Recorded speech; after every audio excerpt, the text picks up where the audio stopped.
Hello everyone, नमस्कार। बहुत बहुत स्वागत है आप सभी का लोधा जी क्लासेस के बीए प्लेटफॉर्म पर। दोस्तों, प्लासी के युद्ध वाला बचा हुआ पार्ट इस सेशन में हम कंप्लीट करेंगे। आधुनिक भारत के इतिहास के पार्ट फर्स्ट वाली सीरीज, जिसमें हम 1740 से लेकर 1857 के पार्ट को डिस्कस करने जा रहे हैं। और ये विशेषकर बीए थर्ड ईयर वालों के सिलेबस में पाया जाता है, और जिनके सिलेबस में ये फर्स्ट ईयर या सेकेंड ईयर में भी है वो भी एज इट इज फॉलो कर सकते हैं। कोई बाधा नहीं, कोई प्रॉब्लम नहीं। समान रूप से उपयोगी होने वाला ये सेशन सभी स्टूडेंटों के लिए जिनके भी सिलेबस में आधुनिक भारत का इतिहास का ये वाला पार्ट है। क्लियर यहां तक? दोस्तों, अभी तक के इस प्लासी के युद्ध पर हम एक भाग डिस्कस कर चुके हैं। प्लासी के युद्ध को हम सामान्य रूप से समझ चुके हैं, उसके कारणों पर डिस्कस कर चुके हैं। आज का जो हमारा सेशन है दोस्तों, ये हम इस पर हम डिस्कस करेंगे डायरेक्टली प्लासी के युद्ध के परिणामों पर। ये प्लासी के युद्ध के परिणाम क्या हुए थे, क्लियर है ना? चलिए, ये सब दोस्तों हम देख चुके थे, तो इसलिए डायरेक्ट अपनी स्लाइड पर मूव करेंगे। पहले आप ये देख लीजिए, प्लासी के युद्ध के एक छोटा सा पार्ट होने वाला है आज का, है ना? तो इसमें हम व्याख्या डिस्कस कर चुके थे प्लासी युद्ध की। इसके बाद प्लासी के युद्ध के कारण क्या रहे हैं उस पर भी चर्चा कर चुके थे। अब जो बात करने वाले हैं इस सेशन में, सेकेंड पार्ट में, प्लासी के युद्ध के सेकेंड भाग में हम बात करेंगे प्लासी युद्ध के परिणाम, कि जो कूटनीति और जो षड्यंत्रकारी जो युद्ध था इस युद्ध के का परिणाम क्या हुआ, क्या परिणाम हुआ। और यही तो सबसे इंपॉर्टेंट पार्ट है, यही सबसे इंपॉर्टेंट पार्ट है। जैसा कि स्टार्टिंग में लिखा हुआ है ना, देखिए दिखाता हूं मैं वापस आपको। एक स्टार्टिंग में लिखा हुआ है स्लाइड पर ही, भारत की दास्ता की शुरुआत वाला युद्ध लिखा हुआ है, दिख रहा है आपको? ये भारत की दास्ता की शुरुआत वाला युद्ध, भारत की दास्ता की शुरुआत वाला युद्ध। तो भारत की दास्ता की शुरुआत यहीं से हुई थी, भारत की गुलामी की शुरुआत यहीं से हुई थी। ठीक है, चलिए दोस्तों, तो जहां पर हमने सेशन छोड़ा था डायरेक्ट उस पर मूव करेंगे। प्लासी के युद्ध के परिणाम। दोस्तों, मैं आपसे फिर बोल रहा हूं, जितने डायरेक्टली सेकेंड भाग को डायरेक्ट स्टार्ट किया है उनसे मेरा विशेष निवेदन है ये फर्स्ट भाग को पहले देख ले। डिस्क्रिप्शन में फर्स्ट भाग की लिंक मिल जाएगी आपको, वहां पर उसको ओपन कीजिए, पहले फर्स्ट भाग को देखिए, उसके बाद ही सेकंड भाग पर मूव करना। नहीं तो काफी सारे बच्चे बोलेंगे कि सर क्या समझाया, कुछ समझ नहीं आया। प्लासी के युद्ध तो बहुत बड़ी बात है और इसे परिणाम बताकर आप निकल गए, जबकि हम इसकी व्याख्या और कारणों को हम पहले ही डिस्कस कर चुके हैं। ठीक है ना? चलिए शुरुआत करते हैं दोस्तों अपने आज के सेशन की। प्लासी के युद्ध के परिणाम। प्लासी के युद्ध के परिणाम क्या रहे हैं? प्लासी का युद्ध एक सामान्य समय, थोड़ा सा रिवीजन कर देता हूं आप लोगों का। प्लासी का युद्ध कैसे हुआ था दोस्तों, क्यों हुआ था, क्या कारण रहे, प्लासी का युद्ध था क्या, समझिए। अली वर्दी खां जो कि बंगाल के नवाब थे, उनकी मृत्यु के बाद में उन्होंने जो है सिराजुद्दौला, जो कि उनके नाती थे, उन्हें अपॉइंट किया था, मतलब कि उत्तराधिकारी बनाया था। और अली वर्दी खान के बाद में सिराजुद्दौला को नवाब बनना था। जैसे सिराजुद्दौला नवाब बने तो उनकी मौसी और उनके परिवार वाले जो है और अन्य लोग उन लोगों ने षड्यंत्र करना चालू कर दिया। उनको जो है बुरा लगा, सीधी बात है कि अली वर्दी खान ने अपनी एक बड़ी पुत्री के लड़के को तो यहाँ पर नवाब बना दिया, तो बाकी पुत्रियों के लड़कों को क्यों नहीं बनाया? तो एक परिवार में सब कुछ होता है, तो इस कारण से वहां पर भी द्वेष उत्पन्न हुआ। अब वो लोग कौन?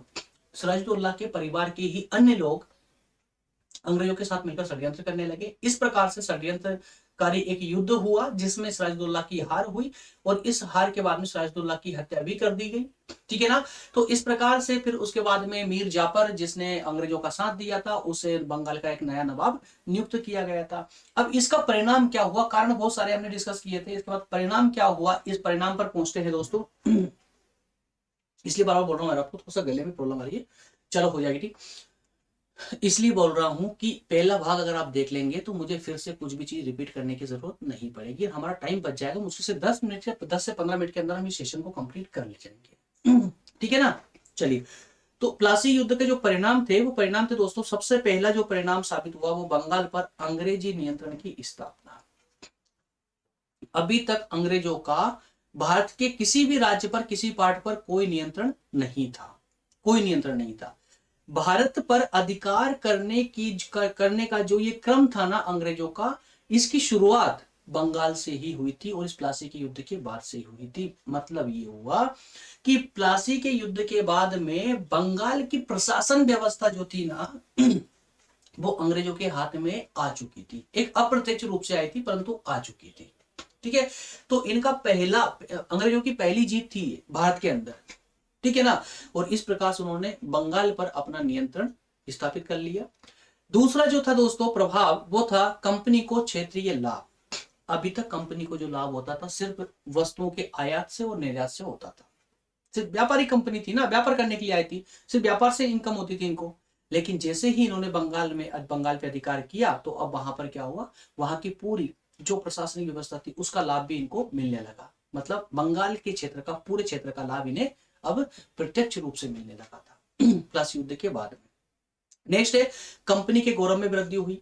भाई भारत में तो और भी यूरोपीय कंपनी आ गई थी व्यापार करने के लिए, ठीक है। तो अब जो कंपनी अब यूरोप की आई थी, अन्य कंपनी, उन कंपनियों में आपस में संघर्ष चलता रहता था। अब ऐसे में इंग्लैंड की ब्रिटिश ईस्ट इंडिया कंपनी जो है, ये कंपनी भारत के किसी क्षेत्र पर अपना प्रशासनिक अधिकार जमा लेती है, तो ऐसे में अन्य कंपनियों की तुलना में ईस्ट इंडिया कंपनी की इज्जत तो बढ़ेगी ना, उसके सम्मान में, गौरव में वृद्धि होगी। सिंपल है। नेक्स्ट है भारत विजय मार्ग प्रशस्त हो चुका था। कंपनी का जो है भारत को, पूरे भारत को जीतने वाला जो गेट अभी तक बंद था, वो गेट अब खुल चुका था। मतलब भारत जीतने का मार्ग उनके लिए खुल चुका था। अब British east India company Bharat को जीत सकती थी और वही किया था, ठीक है ना। चलिए एक एक करके, और लास्ट में बंगाल का शोषण, वो तो बिना बताए भी समझ सकते हैं आप लोग। बंगाल का शोषण, भाई बंगाल पर ये सब चीज चला तो बंगाल का शोषण तो अब अंग्रेज लोग करेंगे ना, ठीक है। चलिए एक एक करके दोस्तों इनको जल्दी से डिस्कस कर लें, जिससे कि सेशन ज्यादा लंबा ना खींचे। पहले ही हम इस पर 30 मिनट समथिंग डिस्कस कर चुके हैं फर्स्ट भाग में। सबसे पहले बंगाल पर अंग्रेजी नियंत्रण की स्थापना, ठीक है दोस्तों। फर्स्ट भाग में जितना अधिक से अधिक हो सकता था मैंने पूरा आप लोगों को समझा दिया है, ठीक है ना। इसलिए ज्यादा इसमें बोल करके, समझा करके टाइम बर्बाद करने से कोई मतलब नहीं है। डायरेक्ट स्लाइड को देखिए, उसी को एक्सप्लेन करते हुए, समझाते हुए आगे बढ़ लेंगे। जहां आवश्यकता लगेगी बिल्कुल समझाएंगे आपको, डोंट वरी। प्लासी युद्ध के बाद बंगाल की सत्ता पर अंग्रेजों का वास्तविक आधिपत्य हो गया। प्लासी का जब युद्ध हुआ तो अब यहाँ पर क्या हो, देखिए प्लासी का जब युद्ध हुआ तो सिराजुद्दौला जो अंग्रेजों का विरोधी था उसकी तो हत्या कर दी गई। अब इसकी हत्या करने के बाद अंग्रेजों ने किसको नवाब बनाया, मीर जाफर को बनाया। अब मीर जाफर को उन्होंने क्या नवाब बनाया, तो मीर जाफर तो उनकी कठपुतली कहलाएगा। अंग्रेजों ने बनाया है ना, तो अंग्रेजों की कठपुतली के रूप में, अर्थात अंग्रेजों कंपनी के हित में काम करेगा वो नवाब, ठीक है। तो इस प्रकार से अंग्रेजों का प्लासी इस युद्ध के बाद में बंगाल पर प्रत्यक्ष नियंत्रण हो गया था, वास्तविक नियंत्रण हो गया था, अधिकार हो चुका था। मीर जाफर बंगाल का नया नवाब बना, वह अंग्रेजों की कृपा से गद्दी पर बैठा था, इसलिए अंग्रेजों की कठपुतली के रूप में नवाब कार्य वो करता रहा। जब बाद में कंपनी ने मीर कासिम को नवाब बनाया तो मीर जाफर ने गद्दी छोड़ दी। अब समझिए जरा यहाँ की कहानी। अब जो कंपनी थी ईस्ट इंडिया कंपनी, वो किंग मेकर बन चुकी थी। किंग मेकर बन चुकी थी कैसे, मीर जाफर को गद्दी पर बिठाया, मीर जाफर को गद्दी पर बिठाया। अब मीर जाफर से अंग्रेजों ने कुछ डिमांड की। कुछ समय तक मीर जाफर अंग्रेजों की डिमांड को पूरा करता रहा, लेकिन आगे चल करके उसके जो कोष था, राजकोष था, वो खाली होने लगा। जनता से जो कर वगैरह था, जो आय उसकी होती थी, वो आय आना बंद हो चुकी थी। कई प्रकार से उसकी जो आर्थिक स्थिति थी राज्य की, वो डाउन होने लगी। तो इस आर्थिक स्थिति से परेशान होकर मीर जाफर ने अंग्रेजों की मांगों को पूरा करने से मना करने लगा या आनाकानी करने लगा। जैसे ही मीर जाफर आनाकानी करने लगा, वैसे ही अंग्रेजों ने सोचा कि अब ये मीर जाफर हमारे किसी काम का नहीं है, अब एक काम करते हैं, कोई नया नवाब ढूंढते हैं जो हमें अच्छी मोटी रकम दे दे नवाब बनाने के एवज में। तो इसी प्रकार का एक नवाब मिला जिसका नाम था मीर कासिम। क्या नाम था दोस्तों, मीर कासिम। तो अंग्रेजों ने अब मीर जाफर को हटा करके मीर कासिम को जो है बंगाल का नवाब बना दिया, इससे एक मोटी रकम लेकर के, ठीक। अब प्लासी अब कंपनी के लिए एक व्यापार बन चुका था। प्लासी का जो युद्ध था वो एक तरह से व्यापार की प्लानिंग थी। मतलब कहें कि बंगाल का जो शासन था वो अब अंग्रेजों के लिए क्या बन चुका था दोस्तों, अब एक व्यापार मात्र बन चुका था, जिसने कंपनी को धनवान बना दिया। क्लियर है यहाँ तक का। क्षेत्रीय कंपनी को क्षेत्रीय लाभ मिला, कैसे मिला, कंपनी को बंगाल, बिहार, उड़ीसा में स्वतंत्र रूप से व्यापार करने की छूट मिल गई। जैसे ही कंपनी का बंगाल पर अधिकार हुआ तो अब क्या कंपनी कंपनी किसी को भी या नवाब को क्या बंगाल में शासन करने के लिए उसे कुछ देगी, कुछ कर वगैरह देगी?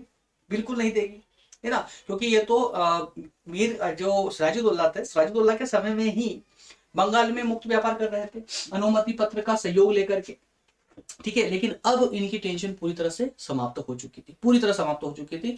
कलकत्ता के निकट 24 परगनों की जमींदारी भी उसे जमींदारी मिल गई।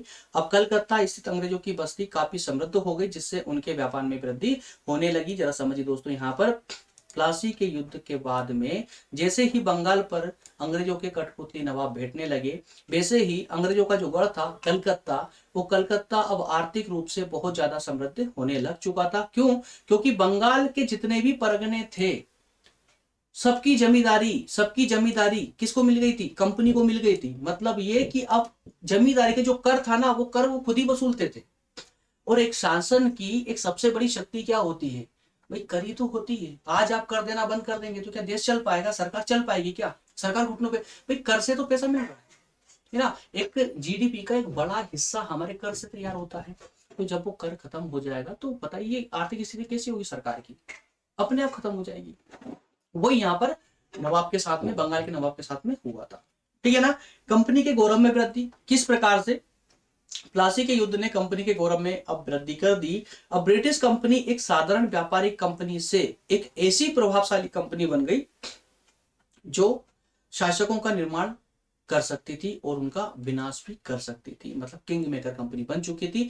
जिसको चाहे वो शासक बनाए और जिसको चाहे उसे शासक के पद से हटा दे। और ये सब का सब चल रहा था पैसों के दम पर, एक मोटी रकम के बल पर, ठीक है ना। जो उनको अच्छे एक मोटी रकम देंगे उसे वो शासन दे देंगे, और जो उनके मांगों को पूरा करने में सक्षम नहीं होंगे वो उनको शासक पद से हटा देंगे। लेकिन अभी तक एक बात याद रखें कि अभी तक अगर ये ऐसा कर रहे थे कि जिसको चाहे उसको नवाब बना सकते थे, तो फिर खुद नवाब क्यों नहीं बने? इसका क्या कारण होगा? इसका क्या कारण होगा? सोचिए और मुझे कमेंट करके बताइए। अन्यथा ये वाला जो कमेंट दोस्तों मुझे कमेंट में जरूर बताइएगा। बक्सर, इसके नेक्स्ट जो पार्ट होगा हमारा बक्सर का युद्ध, उसमें मैं आपको इसका कारण बताऊंगा, ठीक है ना। ऐसा क्या कारण था कि जब प्लासी का युद्ध जीत चुके थे, अब यहाँ पर नवाब नवाब वो जो जिसको चाहते थे उसको नवाब बना रहे थे अंग्रेज बंगाल का, तो अंग्रेजों ने खुद नवाब बनकर के और बंगाल पर शासन क्यों नहीं किया? अभी तक है, अभी तक की बात कर रहा हूं मैं। ऐसा क्यों था?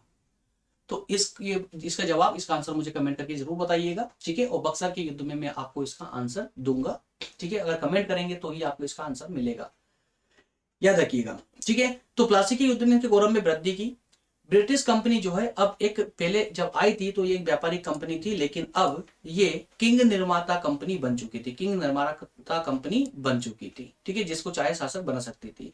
नेक्स्ट है भारत विजय का मार्ग इनका अब खुल चुका था। प्लासी की विजय से अंग्रेजों को पर्याप्त अनुभव प्राप्त हुआ। देखिए इसमें सबसे मेन चीज एक अनुभव होता है, लड़ाई अनुभव प्राप्त हुआ। शक्ति भी प्राप्त हुई। शक्ति कैसे प्राप्त हुई? शक्ति इस प्रकार से कि बंगाल की पूरी शासन व्यवस्था उनके हाथों में आ गई, बंगाल की पूरी अर्थव्यवस्था अंग्रेजों के हाथों में आ गई।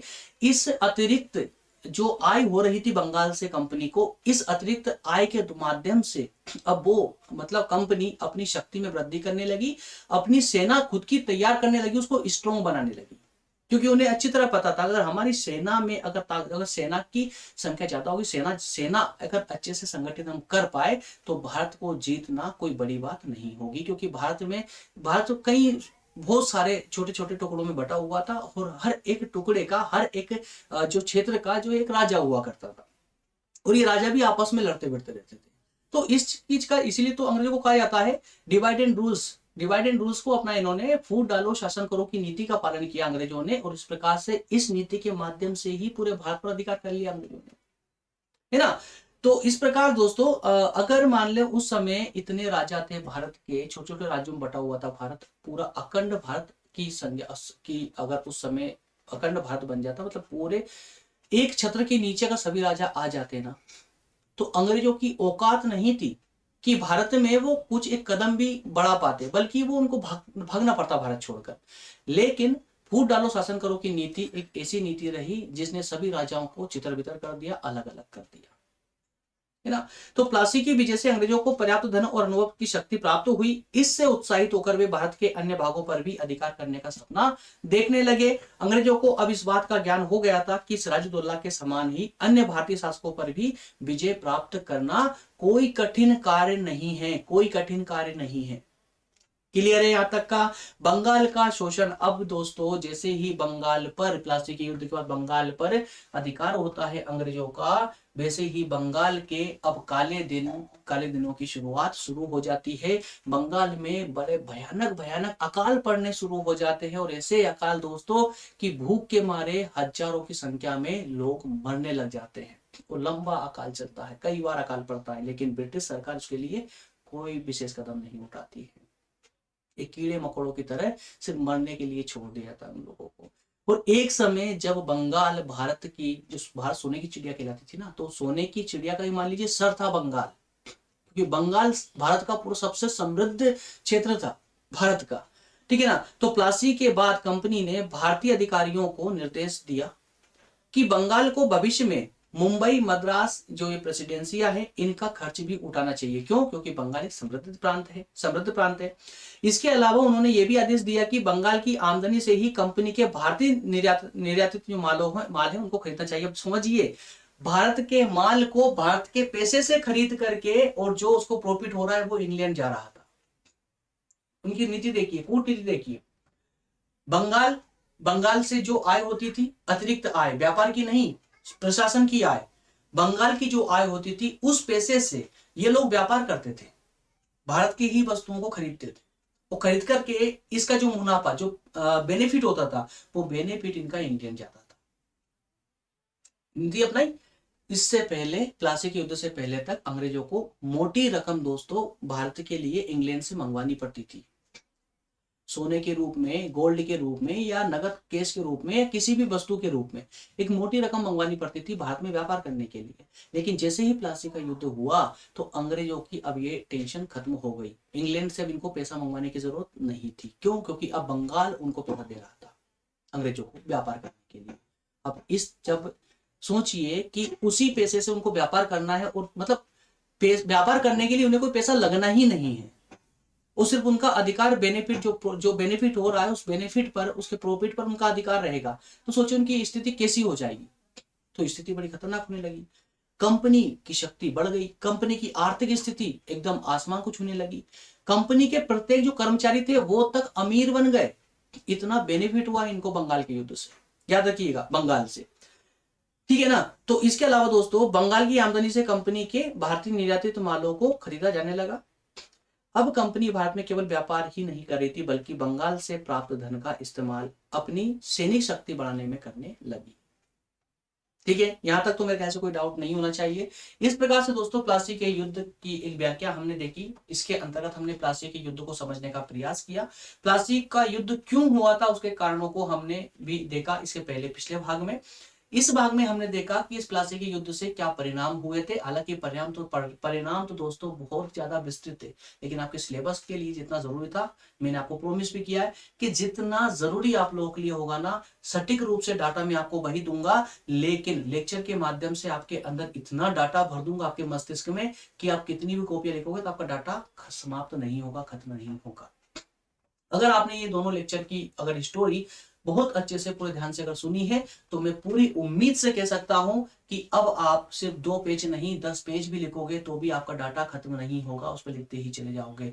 बहुत बड़ी स्टोरी है दोस्तों ये, ठीक है ना। तो जितना आपके लिए आवश्यक था उतना डाटा पर को हमने आपको पीडीएफ के माध्यम से प्रोवाइड करने का प्रयास किया है। ठीक, नेक्स्ट सेशन जो दोस्तों होगा इसकी ही अगली कड़ी हम बोल सकते हैं, प्लासी के युद्ध की अगली कड़ी बोल सकते हैं। मतलब ये मान लीजिए कि अंग्रेजों का बंगाल पर अधिकार हुआ भी था और नहीं भी, मतलब एक शंका थी, एक शंका मात्र छुपी हुई थी, मतलब एक थोड़ा सा। और कहीं ना कहीं हमें भी ऐसा लग रहा था कि यार बंगाल के जो प्लासी युद्ध हुआ है, प्लासी का युद्ध तो एक षड्यंत्र करके जीता अंग्रेजों ने।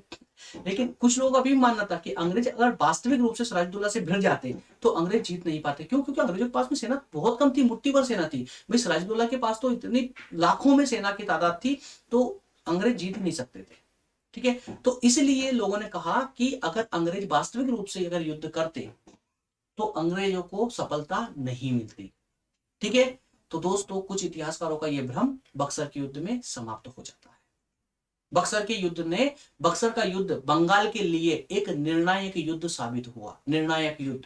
और जो आधे अधूरे दरवाजे खुले हुए थे भारत पर अधिकार करने का अंग्रेजों के लिए, वो आधे अधूरे दरवाजे जो अटक रहे थे बीच में, वो अब पूरी तरह से खुल चुके थे। इनका रास्ता पूरी तरह साफ हो चुका था। कब? बक्सर के युद्ध के बाद में। कैसे हुआ था, क्या स्टोरी उसकी बड़ी शानदार है दोस्तों। नेक्स्ट पार्ट में, नेक्स्ट लेक्चर में उसी को हम डिस्कस करेंगे, बक्सर का युद्ध।